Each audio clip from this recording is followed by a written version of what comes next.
et j'invite Marien Lavoie, Product Manager chez 366, à me rejoindre. Il est déjà là, bonjour, et on va découvrir en quelques éléments le guide de la mesure Drive to Store.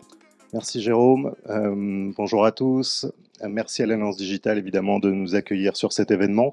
Donc je suis là pour vous présenter le guide de la mesure Drive to Store. Donc je voudrais remercier évidemment toutes les personnes qui ont participé au sein de ce GT à son élaboration. Je n'en suis que le porte-parole que je vais essayer de retranscrire assez fidèlement.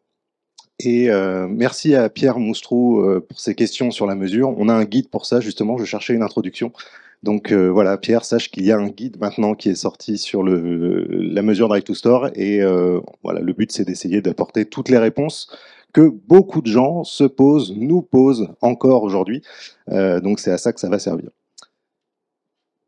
Merci Louise. Alors l'idée, le contexte de création, je ne repasse pas dessus, mais le plus important pour nous c'était d'avoir une dimension de représentativité, c'est-à-dire d'avoir les principaux acteurs de la mesure Drive to Store du marché.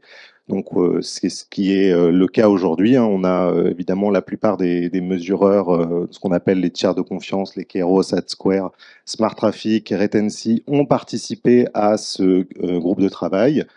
Mais aussi des solutions type Mob Success qu'on a vu précédemment ou Adot. Le but, c'est de faire de la pédagogie. Donc, un guide, ça nous semblait être le bon format par rapport à un panorama qui aurait pu être un petit peu trop succinct. Le but, c'est vraiment de faire de la pédagogie. Donc, c'est un guide de 40 pages. Donc, je vais évidemment pas les présenter toutes aujourd'hui. On en a sélectionné quelques-unes pour vous montrer de quoi on parle. Mais vraiment, le but de ce groupe de travail, c'est vraiment de faire en sorte que tout le monde comprenne de quoi on parle. Et enfin, le dernier point important dans ces enjeux, c'est le partage et notamment la diffusion d'informations, de benchmarks, de bonnes pratiques, et puis surtout aussi de faire en sorte qu'on puisse petit à petit construire une communauté d'experts de la mesure du Drive to Store. Alors, je vais passer rapidement, mais dans ce guide, on a détaillé, on a décomposé le mouvement pour qu'on puisse comprendre de quoi on parle. Donc, les principales étapes dans la mesure Drive to Store, il faut évidemment avoir des données d'exposition. Il faut avoir des données au niveau de la visite en point de vente. Effectivement, quand on est devant un magasin, c'est pas dans le magasin, hein, et c'est effectivement quelque chose de différent. La réconciliation, évidemment, entre les deux données, c'est une étape très importante et souvent sous-estimée. Et enfin, dans les usages, on va avoir deux principaux usages. Un usage d'optimisation, donc d'amélioration continue des performances des campagnes avant et pendant. Et puis, évidemment, une notion de mesure au sens large, c'est-à-dire une performance globale et multilevier 360. Merci Louise, désolé. On aborde aussi donc trois principales technos qu'on détaille dans ce guide. Donc la première que vous connaissez, qui est celle basée sur l'observation des positions GPS, donc qui est assez simple et rapide à mettre en œuvre, mais dont on sait que la précision peut être limitée quand on est dans des centres commerciaux ou effectivement quand on veut traquer mesurer un trafic dans des boutiques restreintes en centre-ville. On a des solutions avec l'IoT, ce qu'on appelle l'IoT, mais ce qu'on peut retrouver sous forme de boîtier dans les magasins qui, là, justement, permettent d'apporter cette précision qui peut parfois manquer sur le GPS, mais qui nécessite une installation physique. Donc, c'est du hardware à installer. Donc, même si aujourd'hui, c'est devenu très simple, hein, ça suffit de les brancher, mais ça nécessite quand même une installation. Et puis, évidemment, on n'a pas omis les sujets, les technos de data, de réconciliation de données, effectivement, data entre des données clients et des données d'exposition. Là aussi, il y a des choses qui existent, qui se font et qui sont performantes. Encore faut-il avoir accès à ces données, c'est aussi une de ces limites. Au niveau de on a abordé tous les sujets dans ce guide, hein, on ne s'est pas mis de limites. J'ai souvent entendu parler aussi dans une ancienne vie, mais pas que, de notion de juger partie. Alors pourquoi est-ce qu'il vaut mieux prendre en compte les chiffres des solutions ou celles des tiers de confiance. La réponse dans ce guide, en tout cas le consensus qu'on a dégagé dans ce guide et dans ce groupe de travail, c'est que finalement, il n'y a pas la même finalité. Quand je vous parlais des usages précédemment, je distinguais l'optimisation et la mesure complète et 360, et finalement, c'est un peu ça qu'on voudrait faire passer comme message, c'est qu'effectivement, on a au niveau des solutions, ce qu'on appelle l'automesure, mais en gros de l'optimisation en continu, un objectif de performance, tout simplement. Et quand on va activer, brancher un tiers de confiance, c'est aussi pour avoir une vision plus large, plus entre guillemets multilevier, et sur laquelle on va pouvoir comparer peut-être un peu plus de choses, même si les enseignements des bilans des tiers de confiance nous arrivent bien après la campagne, donc l'optimisation, elle ne peut pas vraiment se faire pendant, et souvent ce sont surtout des pistes d'amélioration qui sont fournies. Enfin, je terminerai sur aussi la mention du label Drive to Trust, puisqu'il y a un de ces labels, High Performance, qui est centré sur cet objectif de labellisation. Olivier, qui doit être là et qu'on va voir sur la table ronde, en parlera certainement mieux que moi. Mais c'est aussi pour montrer que voilà, cette mesure Drive to Store, elle s'insère aussi dans un cadre et dans une certification. On a beaucoup de chance en France d'avoir ça pour nous permettre d'encadrer ces actions. Et voilà, donc je vous invite à retrouver ce guide donc sur le site de l'Alliance Digitale. Voilà, ça a déjà été repris, je crois, dans le JDN, donc c'est très bien, ça avance, et je vous invite à le lire, et j'espère que vous prendrez autant de plaisir à le lire que nous avons eu à le réaliser. Merci.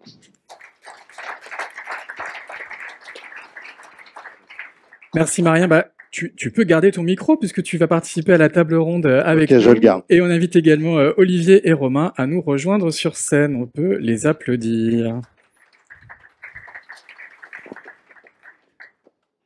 Bonjour à tous les trois. On va démarrer par un petit tour de présentation. Marien, on va changer de casquette de responsable de GT et revenir à celle de Product Manager de 366. 366, c'est la régie historique des acteurs de la PQR. Alors, c'est la régie expert des territoires. Et donc, 366, c'est un hub aujourd'hui qui permet de toucher plus de 20 millions de personnes par jour. On n'est pas trop loin de Meta, du coup, 20 millions, c'est quand même pas mal. Via l'ensemble de ses assets, évidemment print, mais aussi digitaux télé. Voilà. Donc un acteur évidemment incontournable sur ces sujets-là. Romain Guénaud, bonjour, directeur général de Publicis Media Connect. Est-ce qu'on peut également présenter en quelques mots, évidemment, cette grande agence que tout le monde connaît, mais peut-être plus spécifiquement vos activités dans le Drive to Store? Bien évidemment. Alors chez Connect, en fait, on est l'agence des annonceurs SMB, Small and Middle Business, en fait, du groupe Publicis Media. Donc on gère ces annonceurs du branding jusqu'à des finalités plutôt d'acquisition, qu'elles soient physiques justement ou digitales. Et à côté de ça, moi je porte aussi toute l'activité d'expertise locale et du coup également géomarketing, en fait, ce qui rentre dans le champ de compétences effectivement de tout le Drive to Store. On peut citer quelques références? On travaille beaucoup avec la GSA, avec la GSS et notamment avec ceux qui nous accueillent aujourd'hui, que sont Unibail Rodamco Westfield. Très bien. Et Olivier Dauphren, bonjour, directeur associé du CESP. Est-ce qu'on peut rappeler un petit peu en quelques mots l'activité du CESP? Bien sûr, donc le CESP, c'est l'association interprofessionnelle qui regroupe les annonceurs, les agences et les médias pour garantir la transparence et la qualité de la mesure des inventaires, donc créer de la confiance sur le marché publicitaire. Donc on audite évidemment tous les ans les études d'audience de référence produites par Médiamétrie, Kantar et Ipsos, et avec la Marketing Mobile Association et maintenant l'Alliance, on a mis en place il y a un certain temps une certification du Drive to Store, et là on travaille sur une certification du Retail Media. Merci pour ces mots d'introduction. Alors, Marien, on le comprend, le Drive to Store, c'est un gros sujet. J'entendais près de 10 milliards d'euros d'investissement sur le marché français. Et est-ce que la mesure du Drive to Store, c'est logiquement un sujet prioritaire aujourd'hui pour les annonceurs? Alors oui, c'est évidemment prioritaire pour le retail, je vous apprends rien ici. Après, on a quand même des différences, on va dire. J'ai entendu beaucoup de choses ce matin, donc c'est intéressant. On a effectivement parfois une dichotomie entre le réseau et qui est plutôt basé sur des indicateurs de BSP, de bon sens paysan, et Qui attend pas sur le pas de la porte, hein, c'est ça? qui a un peu de mal avec les KPI Drive to Store. Mais non, c'est évidemment très important. Je pense que de toute façon, c'est assez simple. Ce qui ne se, enfin, genre, on entend beaucoup dans le digital ce qui ne se mesure pas n'existe pas. Donc voilà, je pense que évidemment que le Drive to Store est important et qu'il y a beaucoup de questions autour de la mesure et beaucoup de projets d'innovation. Et il faut évidemment être au plus près de toutes ces évolutions-là. Romain, même question, c'est un sujet qui Ouais. revient beaucoup dans vos Alors, conversations? Ouais, tout à fait. Juste une précision, les 10 milliards, c'est pas sur du Drive to Store, c'est sur des investissements locaux, en fait, sur des plans locaux. Et ça fait toute la différence parce qu'effectivement, dans le retail, c'est une donnée qui est essentielle, le Drive to Store, mais c'est aussi une donnée, et on a tous conscience, je pense, qui est assez court-termiste, puisque quand on travaille finalement une marque, on travaille pas uniquement son bas de funnel et le trafic en magasin, on travaille aussi bah, sa notoriété, sa considération, etc. Donc ça, c'est important de le préciser. Et bien évidemment, ouais, le Drive to Store, il est essentiel, mais c'est aussi souvent une vue, et on l'évoquait tout à l'heure sur les cas comme Kiabi ou Leroy Merlin, une vue aussi du central, et Pierre l'évoquait aussi, c'est que la réalité pour un directeur de magasin, c'est le trafic réel et finalement le chiffre d'affaires qu'il va faire de manière hebdo dans son magasin. À la rigueur, le trafic et les données de Drive to Store qu'on peut lui donner, c'est uniquement des KPI presque médias qu'on lui fournit et qui lui permettent d'avoir des indicateurs de lecture de ses performances médias, mais pas forcément sur de la performance de son business. Donc, font composer avec à la fois des KPI médias et des KPI plus commerciaux, avec les Exactement. interlocuteurs qui sont évidemment différents selon qu'on parle au national ou au local. Tout à fait. Olivier, c'est une question de mesure du Drive to Store. Vous sentez qu'elle monte en puissance en ce moment sur le marché? Oui, tout à fait, elle monte en puissance. Maintenant, on a 2 solutions qui sont en cours de On va en certification. reparler, oui. Mais je pense qu'au-delà de la mesure, il y a un autre critère qui est quand même très important, c'est, de savoir que la campagne, elle a été activée sur, le public qui était choisi, par exemple, des consommateurs de Carrefour, Leclerc ou Intermarché, et également que l'activation s'est faite à proximité du point de vente. Et les 2 premiers labels qu'on a mis en place Mmh. avec, la Marketing Mobile Association et maintenant au soutien de l'Alliance, répondent à ces demandes. Parce que, un média a besoin pour moi de démontrer à l'annonceur qu'il correspond au brief qu'il a eu. Mmh. Et ça, Donc, je il y pense avait un que besoin c'est de quelque chose d'important. clarification un peu du marché, Oui, des KPI. de clarification, de transparence, et comme, il y a la piche Kantar sur les autres médias pour, la diffusion d'un spot en télé, en radio, pour être sûr qu'il soit bien passé, c'est important d'assurer que la prestation de la solution, a été faite, et c'est le but des 2 premiers labels et du soutien des agences par rapport à ces labels. Alors, on va en parler, hein, parce que Marien les présentait sur les 3 labels. Il y en a déjà 2 qui sont massivement lancés. Il y a eu, je ne sais plus combien de vagues, mais un certain nombre.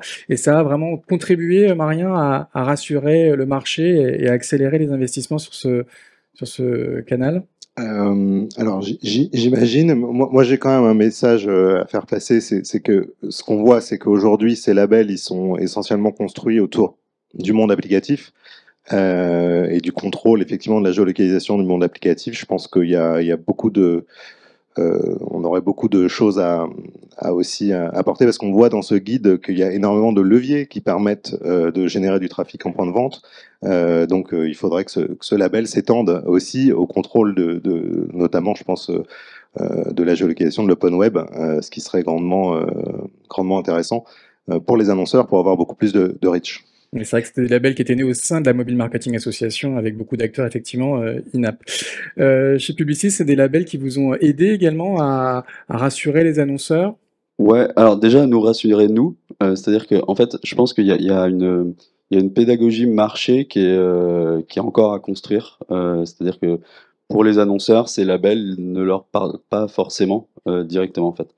Et en fait, nous, il nous a permis déjà, effectivement, tout le travail de la MA et du CESP nous a permis de réguler un marché qui partait vraiment dans tous les sens. Et ce qui est intéressant, c'est que ça permet quand même d'apporter une certification méthodologique sur des acteurs qui sont pléthores, on l'a vu, et qui ont tous des technos et des approches et des méthodos différentes. Donc leurs méthodologies sont certifiées, donc ça permet d'avoir un gage quand même de qualité et un gage d'une certaine transparence sur les données qui nous remontent. Mais Cette hétérogénéité, il faut l'avoir en tête, elle existe quand même toujours. C'est pas parce qu'il y a un label qu'il y a une régulation en fait du marché. Il y a quand même toujours cette hétérogénéité et tout la mission de nous en tant qu'agence, c'est finalement d'arbitrer entre les différentes technos, les différents acteurs en fonction des objectifs, en fonction des caractéristiques du parc, en fonction de caractéristiques d'implantation des points de vente, etc., etc.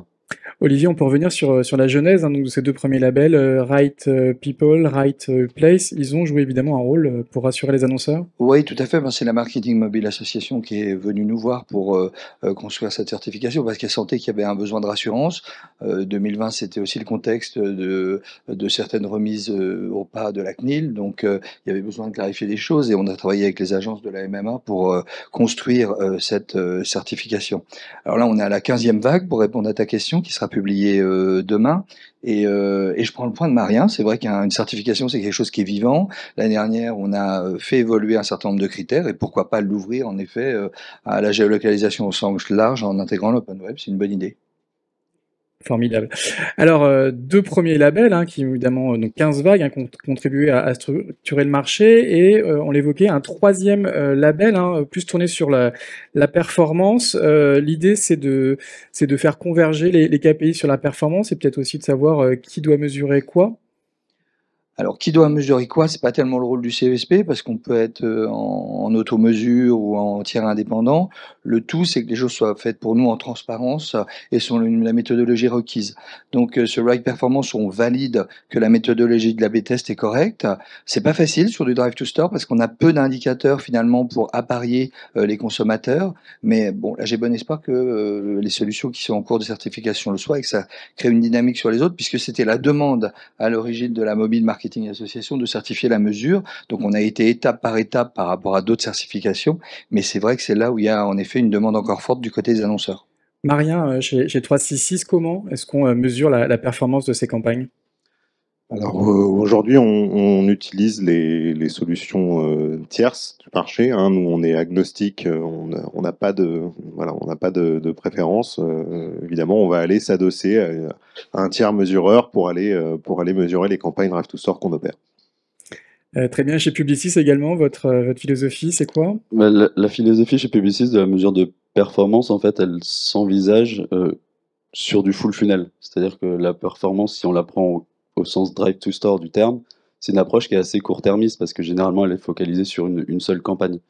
Et donc en fait ce qu'on fait c'est qu'on a des brand lift, des brand trackers, des méthodologies de géolift aussi, on l'a évoqué tout à l'heure sur des annonceurs comme Kiabi, qui nous permettent vraiment d'avoir cette approche beaucoup plus globale et surtout multi-levier, et notamment en développant des méthodologies d'approche d'attribution-contribution dans des mondes cookieless. Et c'est relativement complexe, il y a beaucoup de sources Exactement. différentes. Ça peut être le prestataire, ça peut être le client, ça peut être des solutions. Et après sur le qui, pour répondre à la question, effectivement, on est plutôt tendance effectivement à s'appuyer sur des tiers, parce que c'est eux, on l'évoquait en introduction, Marien l'évoquait sur le côté jugé parti. Donc oui, effectivement, il y a des bénéfices sur des optimisations de campagne en live, mais effectivement, les optimisations ne se font que au travers du capot de la régie qui les opère. Et du coup, c'est toujours intéressant d'avoir ce tiers de confiance extérieur qui nous permette de valider finalement tout ce qui a pu être mis en place sur la campagne en termes d'optimisation. Olivier, ce troisième label sur les performances, il devrait être officialisé cette année avec des premières sociétés certifiées? Il y a une société qui a déjà passé la certification, mais sur lequel il manque un critère. Donc c'est à eux de faire le développement pour passer une deuxième fois, puisque dans les contrats de certification, on a la possibilité de passer 2 fois. Et il y en a une autre qui vient de commencer. Donc s'il passe le cap, ce que j'espère, la communication des résultats des contrôles sera dans l'année. Très bien. Quelles sont les perspectives, Marien, pour la mesure Drive to Store? C'est quoi les grands enjeux pour vous dans les prochains mois? On l'évoquait, la mesure en open web, ça pourrait être un des sujets sur lesquels vous allez travailler? Oui, alors ça c'est un des enjeux, mais pas que, effectivement. On le voit dans le guide, alors je pouvais pas tout montrer, mais on le voit dans le guide, il y a beaucoup de leviers qu'on peut mesurer. Je pense évidemment il y a des leviers digitaux, mais il y a aussi des leviers online. Donc tout ça, c'est effectivement des choses qu'il va falloir suivre, et je pense que ce guide, c'est une V1, je pense qu'on On prévoit, je pense, au sein de ce groupe de travail d'aller vers une V2 parce que les choses vont vite. Évidemment, il faut aussi garder du coin de l'œil les évolutions technologiques et les grandes annonces de certains acteurs sur les cookies, etc. Même si, en l'occurrence, le cookie n'est pas forcément le sujet là en Drive to Store.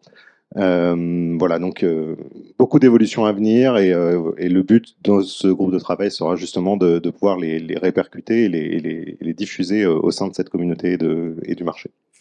Très bien, et on continuera d'écouter évidemment ce que dit 366 sur ce marché. Romain, ça serait quoi vos conclusions et vos attentes, en tout cas en matière de mesures du Drive to Store pour les prochains mois?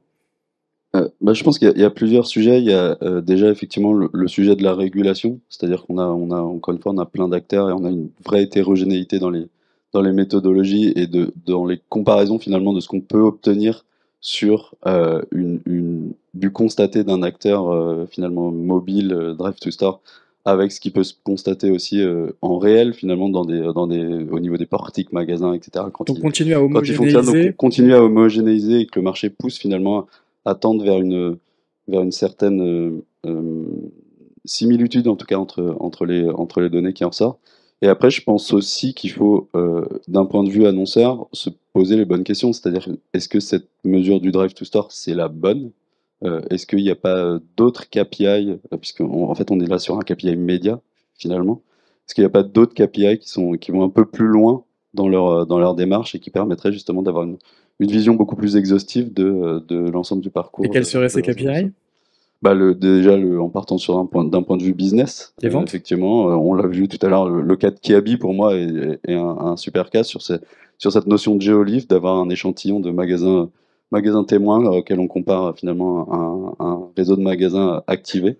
Et effectivement, c'est de toute façon le nerf de la guerre finalement des retailers. C'est le chiffre d'affaires à la fin du mois.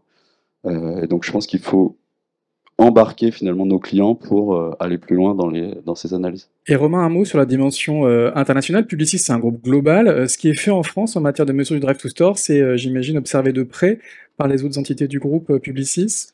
Ouais, d'autant plus qu'on a, nous, développé une méthodologie particulière, notamment sur le ciblage, au travers d'un outil qui s'appelle Grid, et qui est un élément qui nous permet de redécouper la France de manière beaucoup plus fine que le simple iris.